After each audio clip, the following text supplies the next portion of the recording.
I'm from Returner Homes, Kenya. We are one of the best real estate agencies in Kenya, and I wish to take you through the process of buying a home or a house through a cash process. Thank you and welcome, my people. The first process is determining your budget. What do I mean by determining your budget? Because you have to set an amount aside that is going to take care of the acquisition of your property or the house for that matter. Maybe your house of your dream, ama ile nyumba unataka, it is costing 10 million and you can only afford 7 million. Budget is very critical because it also makes sure that you don't overspend or even live beyond your means. The next process is identifying or finding the property that you wish to buy. In this process, there are a number of factors that you need to consider. One of the factors is the location. At Returner Homes, for example, we have houses in different locations. We have houses in Ruiru, houses in Kitengela, houses in Ngong, in Kiserian, in Lavington, in Kilimani. So please, location is very critical because you also need to know that different locations have different prices when it comes to properties. Like for example, a 3-bedroom house in Ruiru is not the same price as in Ngong, as in Syokimau, or even in Kilimani. So location is very important. The other factor to consider is the nature of property. Do you want a bungalow? Do you want an apartment? Or even, do you want a studio? Maybe you are single, or maybe you have a family, or you are planning to have a family in future. These are some of the factors that you need to consider before determining the nature of the property that you wish to buy. Another critical factor is the topography. What do I mean by topography? This is the layout of the land that your house is built in, because you don't want flooding experience. We've seen people who have been displaced because of the floods. They rain their houses, their property, and they have no choice but to leave those houses. Imagine how unfortunate situation it is leaving a home that you have invested a lot of money. So check on topography. The next factor is accessibility. What do I mean by accessibility? This is the state of the roads and again the availability of public transport. Maybe you are buying a property, and you don't have a car. You need a means either to go home in the evening or to go to work in the morning. Availability of public transport and the state of the roads, very important. The next factor is the issue of amenities. What do I mean by amenities? This is the availability of schools, hospitals, and even the shopping centers. The other factor, which is very critical, is the issue of security. Check the crime rates within the area. Is it a gated community? Is the property that you are buying have a perimeter fence? Your security is very key because you can leave that house because of the issue of security. You can easily be displaced. The other factor is the issue of infrastructure. What do I mean? The issue of water, electricity, and even internet. Technology is very key nowadays. People work at home. Children process their homework in the internet. So you need to check the availability of internet within the area that you are buying that property. The next process or the other critical factor is the issue of conducting due diligence. Why conduct due diligence? Because you want to know the real owner of that property, or maybe if that property has any kind of legal dispute, or maybe that property has taken a loan in the bank. You never know.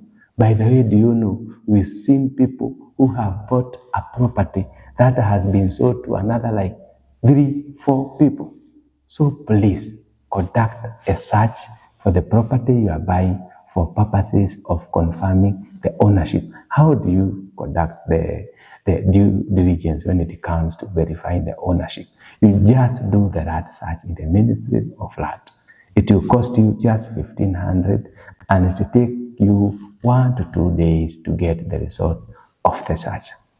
The other factor on the due diligence is the issue of consulting the physical planning department to check if that property is built on public RAT or even on the riparian RAT or even on the road reserve, because we have been seeing properties that have been demolished or even marked X for demolition. Imagine losing your investment, your apartment, and a property that you have purchased with so much money. You've committed so much money, maybe it's a loan. Imagine losing that property for failing to conduct due diligence. Check whether that property is built on a road reserve or even riparian land. It should be free from any kind of conflict. The next process is the valuation. Why are you carrying out valuation? Before you even do the valuation, look for a credible licensed valuer, because you want to determine the fair market value of this property. This is what will guide you on the price that you should pay for that property, because some of the properties are overpriced, and it will give you the negotiating power for that property. And that is how we come now to the next process of negotiating for the price of that property. Guided by the valuation reports, you can go to the buyer and negotiate for the price. Maybe that house is being quoted at 6.5 million. You can negotiate downward to 6.3 million or even to 6.2 million. Then the difference you can use to meet the other costs, like the valuation cost, the cost of stamp duty, or even paying your lawyer. The next process is engaging and identifying a lawyer. Look for a credible lawyer. At Returner Homes, we have a panelist of lawyers, very reputable, with experience in conveyancing process. A critical or a credible lawyer, professional lawyer, gives you a peace of mind when it comes to processing of your mortgage or even cash transaction. The next process is the sale agreement. Who drafts the sale agreement? It is the seller's lawyer who drafts the sale agreement. Then the buyer's lawyer check the document and confirm that you as the buyer, your rights or your interests are protected. If you are satisfied, the next process is signing that sale agreement. And after signing, it becomes now a legal instrument, enforceable even in the law. And it is binding to both parties. It has the prices, the duration, the expected completion date, maybe of that transaction, or even if you paid any deposit, because after signing the sales agreement, you are supposed to pay 10% to the owner of that property before going to the next process, which is transfer of ownership and registration. What is transfer of ownership and registration? This is simply transferring the rights of ownership from the seller to the purchaser. And what is registration? Registration is simply putting your details such as names, your addresses on the new title. During this process, you are also required to pay the stamp duty. This is a mandatory payment to Kenya Revenue Authority. In urban areas, it is about 4% of the sale value.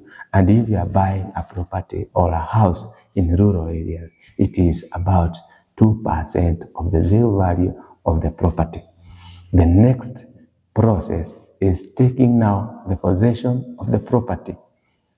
After you pay now the balance of the 90% that remained, because it's a cash buying process. Now you have all the rights to occupy your home. It is your home and it is a home of your dream. Thank you, and I hope this information is helpful in assisting you acquire a home of your dream. In case you want to reach us for more inquiries at Ritana Homes, visit our website on www.ritanahomes.kenya or even call us on 0722 721 010. Thank you and be blessed.